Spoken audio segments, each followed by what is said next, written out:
exatamente 2 anos que retiraram os presos de muitas cadeias localizadas em delegacias no estado do Paraná. Aqui em Santa Mariana, a rotina era mais ou menos assim. O investigador abria a porta das celas que dava acesso aos presos. E aqui ele entrava e fazia o famoso bate-grade.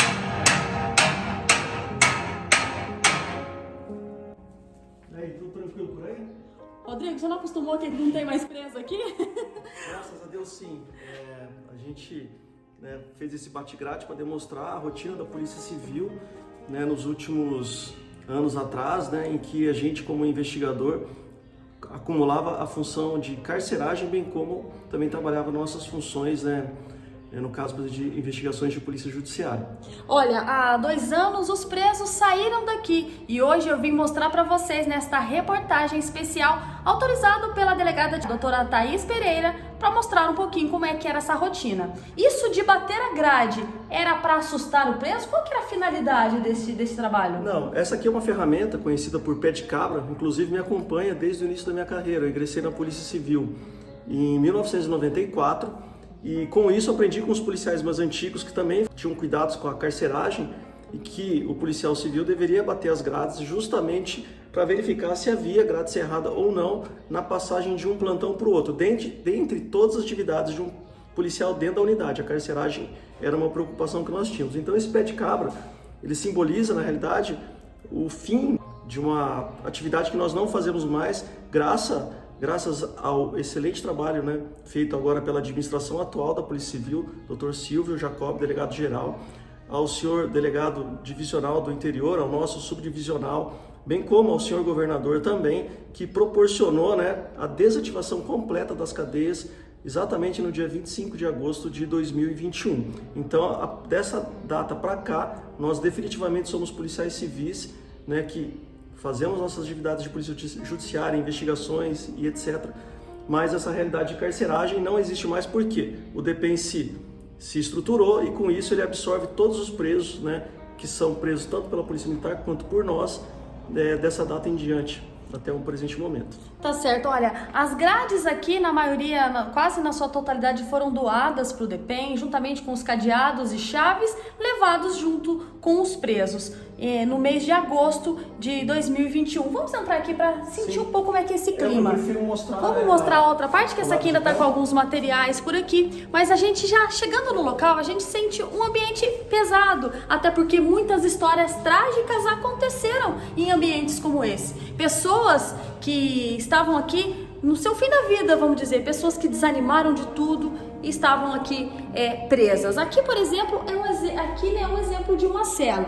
No local, ao entrar aqui, a gente já vê que é uma pia, que é aqui onde ele fazia a sua higiene pessoal, aqui onde talvez ele lavava alguma peça de roupa, era esse espaço. E aqui eram as nada confortáveis camas dos detentos. Aqui tinha um colchão, mas era basicamente isso. Olha, a gente vê que tinha muita coisa colada na parede, muitas frases e tudo mais. Permitindo fazer um comentário, pode o linguajar oficial dos presos para esse tipo de cama em alvenaria chama-se jega. Como? Jega. Jega. E aqui o vaso sanitário é conhecido por boi. Olha ali, gente, aqui embaixo era onde eles faziam a necessidade. E há muita história que é contada e agora talvez o Rodrigo possa nos esclarecer. É verdade que dentro aqui, quando ficavam os presos para usar o boi, usar o banheiro, tinha que pedir licença para os outros detentos? Sim, os presos eles têm uma ética deles, entre aspas, que, por exemplo, quando um vai usar o vaso sanitário, ele pede permissão para os demais. Porque aqui eles comem, aqui eles tomam banho, aqui eles têm as atividades deles de preso mesmo. Então, da parte deles é indelicado uma pessoa pedir para usar o vaso sanitário sem avisar os demais. E o banho? Como era feito aqui? O banho é um chuveiro, uma bica d'água que vem bem em cima da patente. Pode observar que isso aqui é uma patente turca, que ela é ao contrário de uma patente de residência normal, justamente para auxiliar os trabalhos de busca irregulares de objetos ilícitos. Ou seja, se o detento queria esconder alguma coisa, aqui não era o caminho. Não. Olha aqui, a gente vê aqui, ó. Aqui, 4 espaços, mas ficavam 4 presos aqui dentro? Já chegamos a ter 7 presos em uma cela, né, e depois 4, mas a gente sempre soube equacionar da melhor forma possível, onde presos cíveis ficavam separados dos criminais, presos provisórios dos condenados. Mas às vezes a cadeia oscila muito porque a rotatividade de prisão ela não tem dia nem hora para acontecer, então ao mesmo tempo que a gente conseguia adequar o número de vagas, às vezes excedia um pouco, mas era assim a rotina aqui da unidade do plantão policial. Olha, gente, e era aqui dentro que tudo acontecia. Aqui o corredor, que eles saíam para tomar um banho de sol, muitas vezes eles não ficavam lá dentro, mas ficavam aqui. Muitas frases, desenhos, olha aqui, desenho de Nossa Senhora, pedido de perdão, outros desenhos de águia, fênix e tudo mais. Não dava muito, não tinha muito um parâmetro aqui. A gente entra aqui em outra cela, que é mais ou menos assim, já tem uma declaração de amor ali em uma parede. Visitas íntimas aconteciam também aqui nesse espaço? Não, Santa Mariana nunca ocorreu visita íntima. Nós nunca autorizamos visita íntima nesse setor de carceragem temporária. Então aqui não, aqui era realmente só visita sem direito à visita íntima. Olha, uma frase que me chamou a atenção em um dos locais aqui das paredes, olha, tá escrito aqui: Deus não dá um fardo maior do que não se possa carregar. Então muitos acreditavam que estava aqui porque estava cumprindo uma missão aqui dentro e que com certeza iam sair. A gente sabe que muita gente saiu daqui numa boa e outros nem tanto. Muitas histórias aconteceram e muitas dificuldades passaram. Pessoas como o policial Rodrigo, que cuidavam destes presos. Aqui em Santa Mariana, por exemplo, a gente sabe que teve fuga, teve outras situações. Tem alguma história para destacar aqui nessa parte da questão dos cuidados que tinha mesmo com os detentos? Sim, a carceragem, hoje ela está desativada, né? Mas porém ela tem muita história boa e muita história ruim. E tem também história também que é engraçada. Por exemplo, nós quando tinha, por exemplo, visita às presas femininas no decorrer da minha atividade policial, a gente já chegou a evitar fuga de preso, né, por exemplo, vestido de mulher. O preso se vestiu com a roupa da pessoa que veio visitá-lo, seria isso? Exatamente. A esposa dele acabou cedendo parte do cabelo, ela trouxe talvez, ou cedeu parte do cabelo dela. Ele fez uma peruca, vestiu uma mini saia e tentou sair pela porta da frente. Essa é uma história, né, que não deu certo para o preso, porque eu já conhecia ele, né, de outras prisões, e daí eu consegui evitar essa fuga. Teve fuga que o Pé de Cabra que evitou também, Grade Cerrada.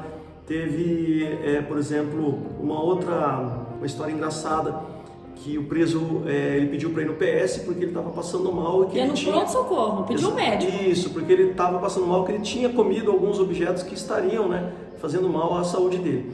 E a gente, por cuidado, né, levou, e depois na chapa de raio-x ficou evidenciado que ele tinha comido metade de um chinelo e mais 2 pilhas.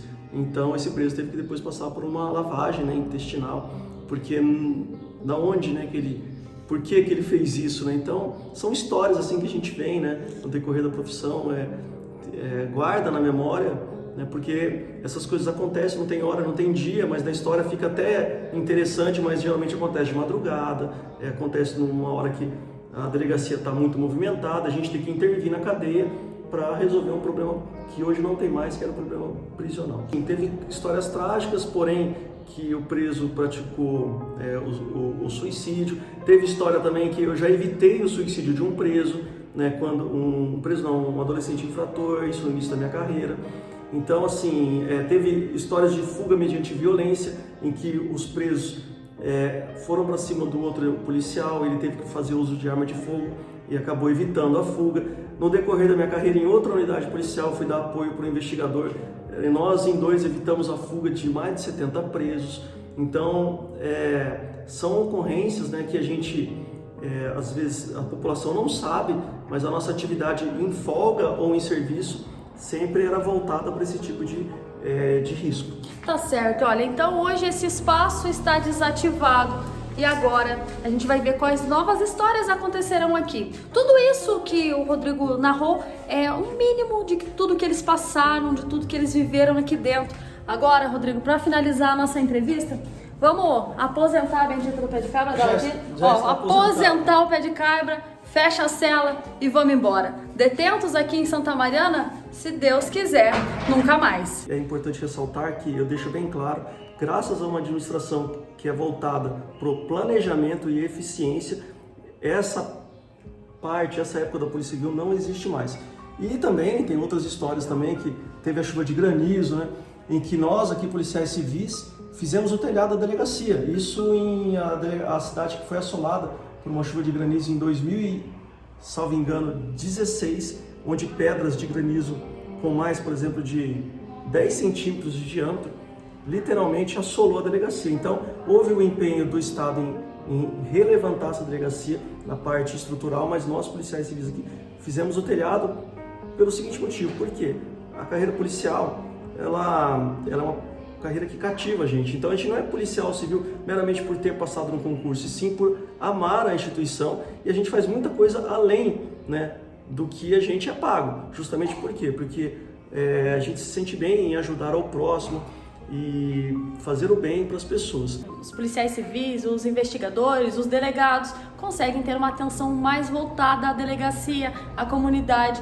deixando agora os detentos a cargo do DPEM, que cuidam deles, mantém as celas, faz toda a alimentação, tudo o que era feito aqui antes. Agora, por exemplo, os detentos daqui, a maioria deles foram para Cornélio Procópio, para Londrina, para Santo Antônio, foram para outras penitenciárias, onde agora sim o DPEM que faz o cuidado e o policial consegue ser policial de novo. Com informação direto aqui do local, conhecendo um pouco mais dessa história, esperando que provavelmente vai ter uma reforma por aqui para melhorar esse espaço onde ficavam os detentos. Daniele Souza para a RCFM.